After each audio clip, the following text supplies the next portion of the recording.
To win elections, candidates not only need to understand the new technology of social media platforms, they need to be able to harness the power of real people to do battle in an organized fashion on social media from the get-go. And this is why I am so passionate about DemCast, whose mission it is to do just that, to organize citizens and people on social media to push back against the lies and propaganda, to amplify what Democrats really stand for, and yes, when necessary, to hold the media accountable for how they are covering campaigns. I hope that after tonight's program, you will also be excited about what DemCast can do and what it has done, and that you will throw your support behind them as well. I am very excited to be here. I'm very excited to be with you all because what DemCast is doing is addressing what I see as the biggest deficit and the biggest problem that Democrats have. I have been in Democratic politics for 20 years. I have worked for senators, I worked for Senate leaders, I worked on multiple presidential campaigns. I worked for President Obama for 6 years in the White House. And throughout that period, whenever I would go to a convention or a fundraiser or anything else, I would always get this question, like, why are Democrats so bad at messaging? Why are we getting beat? Where's our slogan? Where's our bumper sticker? Where's our soundbite? And while I will stipulate that Democratic messaging can always be better, I have come to the conclusion, particularly since 2016, that the biggest problem Democrats have is not message, it's megaphone. And our messaging is being drowned out. We can spend all the time in the world thinking about what we are saying, but what we're missing is what voters are hearing. And they are not hearing what even if we have the perfect message, voters aren't hearing. It is being drowned out. And we are being dominated on a daily basis by a massive billionaire-funded right-wing media infrastructure. We always think about this in the context of Fox News. And Fox News is obviously very powerful and very important. It was obviously very influential with the former president. But the average on any given night, Tucker Carlson, who is the most watched person on Fox, gets 4 million or so viewers. That's a lot of people for cable news. That is a fraction of the electorate. It's a fraction of the people who drive the conversation. But what happens is everything what happens on Fox News, or whether it happens on Breitbart, Free Beacon, Federalist, Daily Caller, OAN, Newsmax, I go on and on and on, is being carried out and put into the world. And two things happen with that. And this is why we are losing this battle. And we should be very clear. Democrats are not just losing the information wars, we are getting destroyed in the information wars. And I think a large majority of establishment elected Democrats do not realize that and do not understand why. And it is a huge problem. And one interesting thing I'd say is if you look, I just gave you a long list of, right-wing propaganda, disinformation outlets. And every single one of those is founded by a Republican billionaire who has an interest in a financial interest and a policy interest in ensuring that Republicans get elected. That is, they've created a media apparatus that operates as an adjunct of Republican Party apparatus. There is almost nothing like that on the Democratic side. There are some things that have started, Crooked Media, which was Pod Save America, which I work on, is a part of that. There are a handful of other things, but on a scale, it is a huge problem. And so you say to yourself, yeah, each of those things individually has a relatively small reach. How is that competing with everything else? How is that getting tens of millions of people to believe that the election was stolen, or to believe that the vaccines are iffy, or whatever the Republican conspiracy theory of the day is? And it happens in two ways. One is that messaging, that's whether it's on Facebook whether it's on Fox or Breitbart or wherever else, is being carried to tens, if not hundreds of millions of people via Facebook. And in social media, all social media is implicated here, but Facebook is the primary way in which a lot of people are getting their news, and it is the biggest driver of political conversation. And I'll give you an example of just how tough Facebook is for Democrats. On the day that Facebook's quote unquote Supreme Court reinstated Donald Trump's suspension that happened after January 6th. A lot of Democrats celebrated Donald Trump's not on Facebook. That's great. That is good for the world. It's good for democracy. But every day there is a Twitter account that scrapes the 10 posts with the most engagement on from any over the last 24 hours, and it tweets it out. And I get Twitter alerts for this because I am a sick person with a sad life. And on the day that we defeated Donald Trump, we kept him off Facebook, here was what the top 10 looked like. Numbers 1 and 2 were Ben Shapiro. There were 3 posts by Dan Bongino in there. There was one by Tucker Carlson, and 8 of the 10 were all conservative figures. We had one Rachel Maddow post and one from some sort of cute pets picture thing, which did well. But that is it. Everything else was far right-wing agitprop. And that happened. I get that email, that Twitter alert every day. That's happening every single day. And so they're pumping content into Facebook. Facebook is carrying to people. And then they have built an army of people who are sharing that content. And the more the content gets shared, the more it gets shown to more people organically. I don't know if you would remember this, but there was a time late in the campaign where Donald Trump did a series of tweets congratulating his keyboard warriors, which was this army of, it seemed like yet another ridiculous thing Donald Trump was doing, but what he was actually doing is communicating directly with an army of people. They are people who are active on social media. They are digital activists. They are making memes. They're making graphics. They are making videos and spreading that world out there.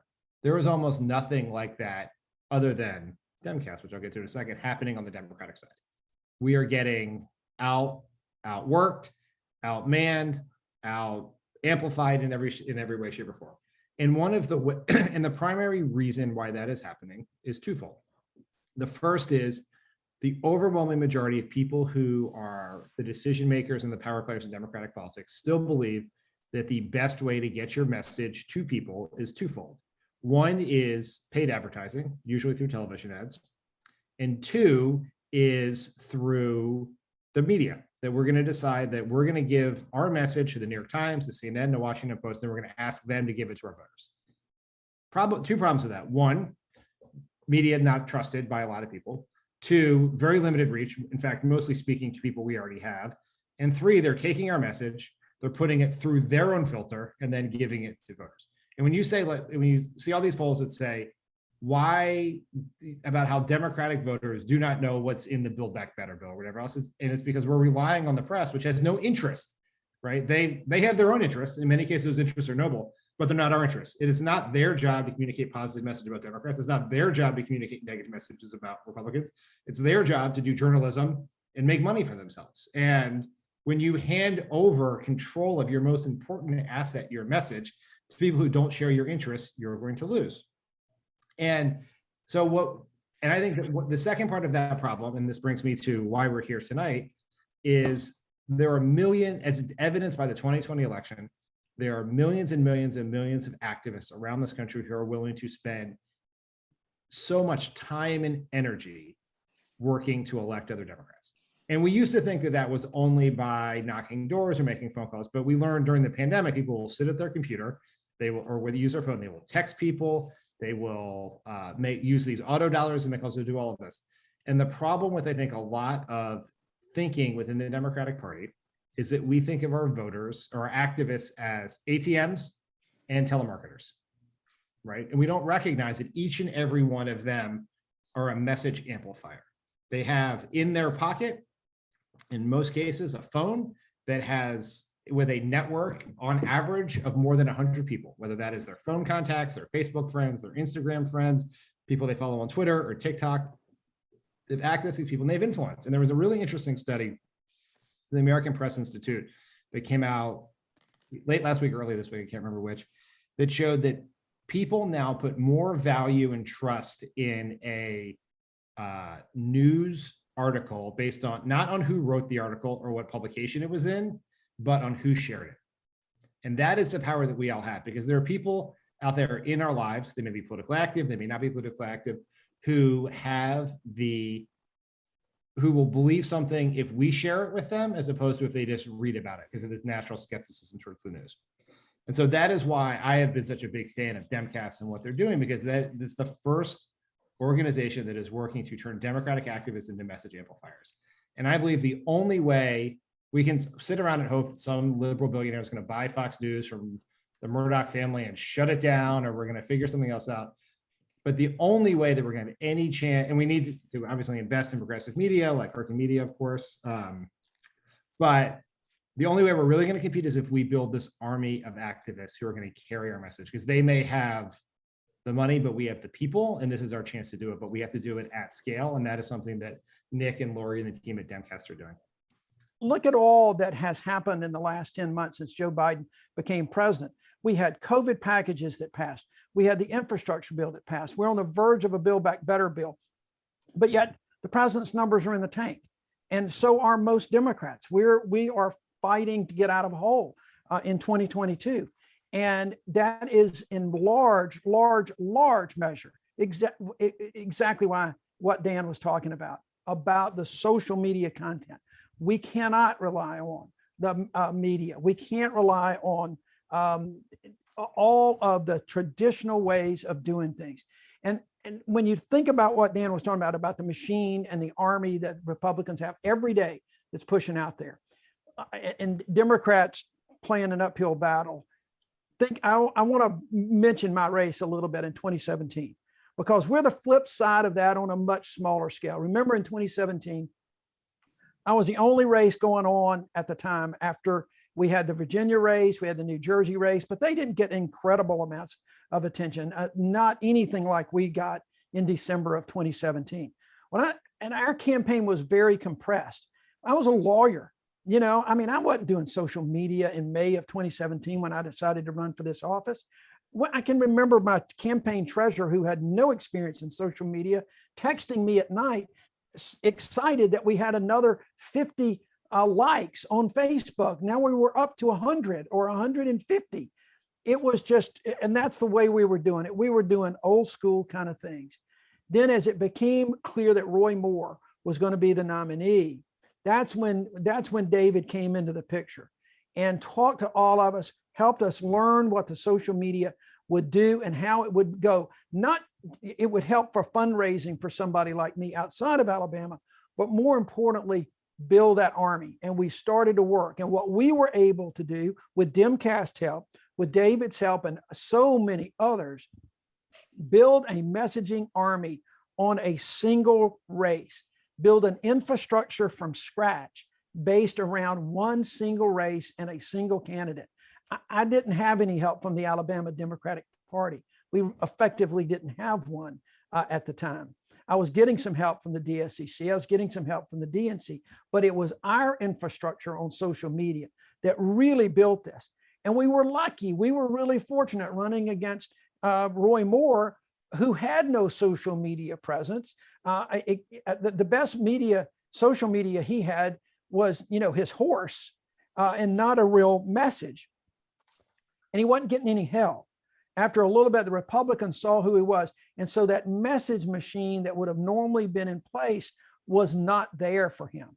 And that allowed us to get my message out consistently, everything that we were standing for, all the positive things about the campaign, all the positive things about what was going on in Alabama, and have that amplified. The way Dan explained what Republicans are doing is exactly the way we ran our social media army in 2017. We built it from scratch.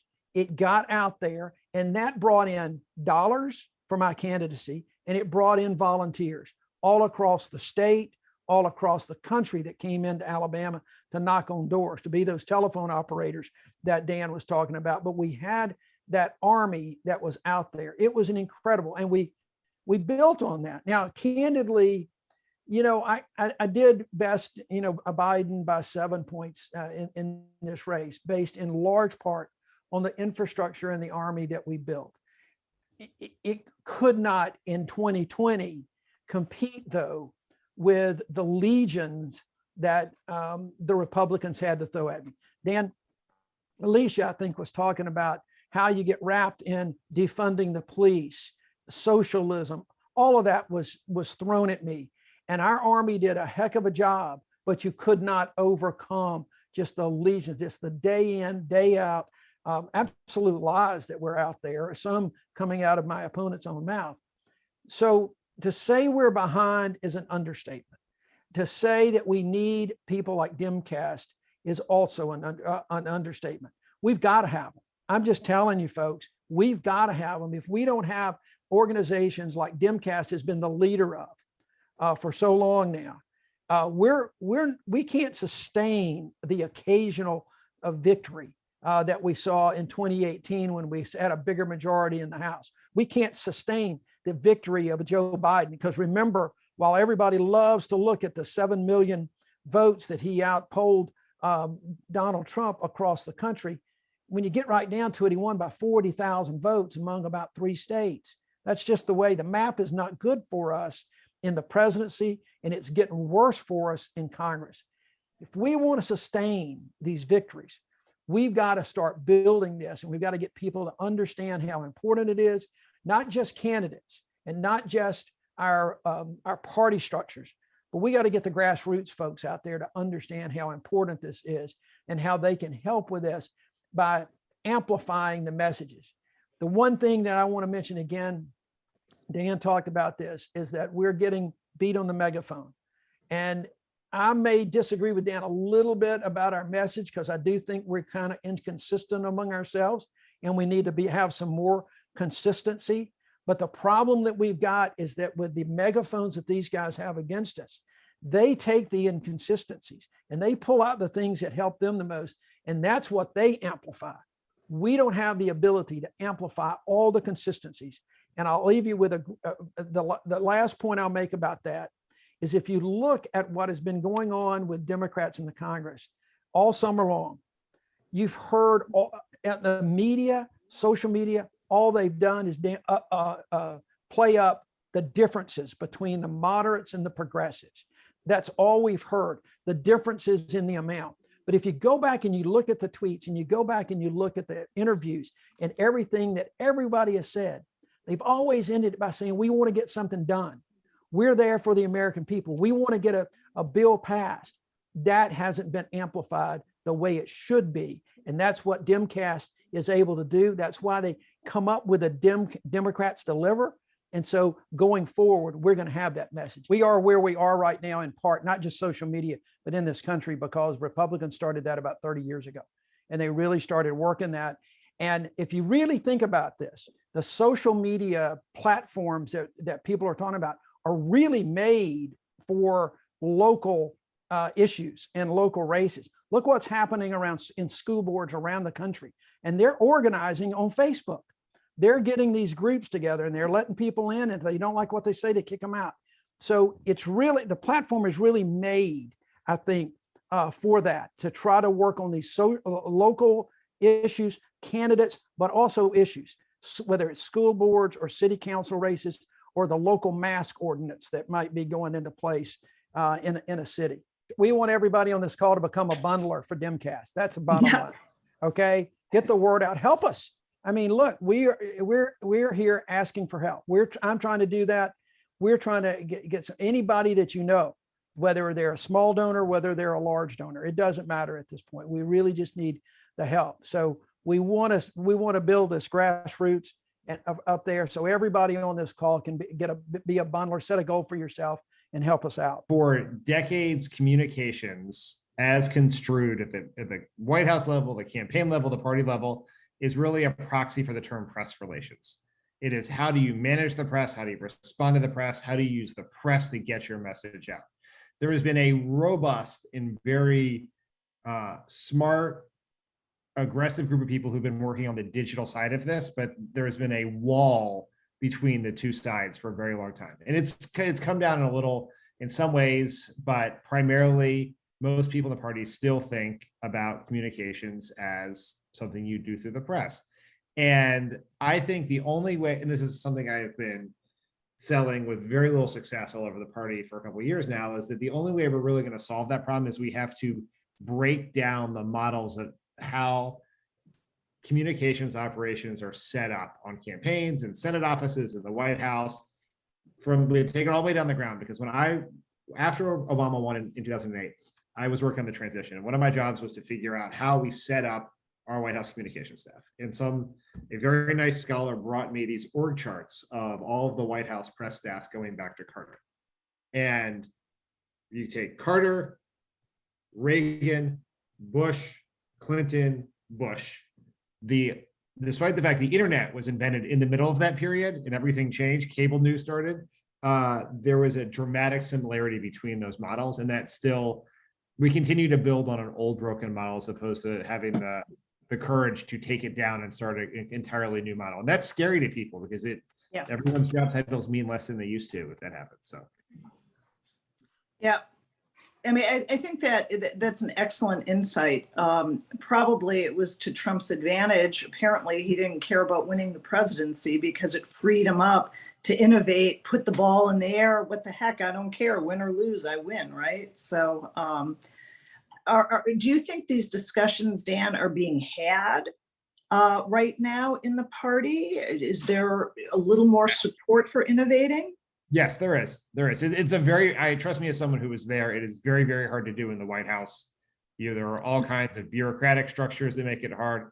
You never get 5 minutes of thinking about anything to do structural planning because you're dealing with crisis after crisis after crisis. And that is particularly true in the middle of a pandemic. But there are a lot of people thinking about these things, and there is innovation happening underneath that is working, and it's trickling up slower than it needs to, but there are a lot of really smart people who have been really focused on these things, particularly since 2016, who are making change happen. It's just happening slower than we would all like. Thank you. Dan, why don't you take a stab at answering that too? You've been on the front lines of this for a long time about how to control a narrative. I got my ideas, but you've got a lot of experience both in social media as well as mainstream media. So I think it's a couple of things, and Nick hit on a really important one, but let me just do sort of three. One is we have to have a better sense, we as a party, of understanding of what gets traction in this media environment. We are stuck with the media environment that rewards things based on virality, engagement, et cetera. And we have to think in terms of what works in that environment. So it's trying to fit our square peg in the round hole that exists. We have to be more creative about it.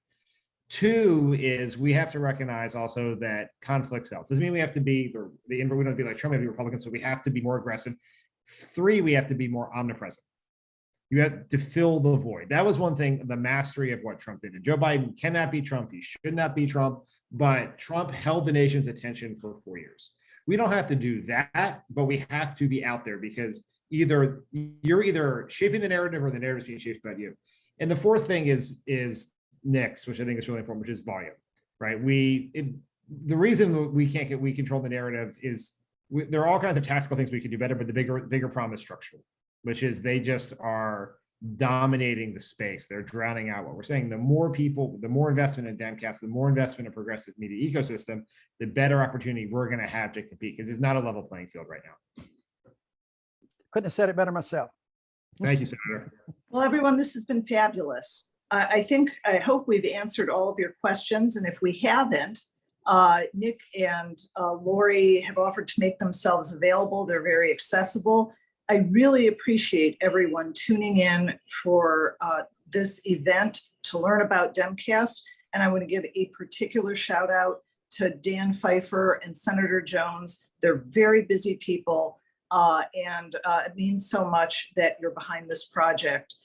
So thank you, everyone. And with that, as I promised, the true closer is going to be Senator Jones. So take it away.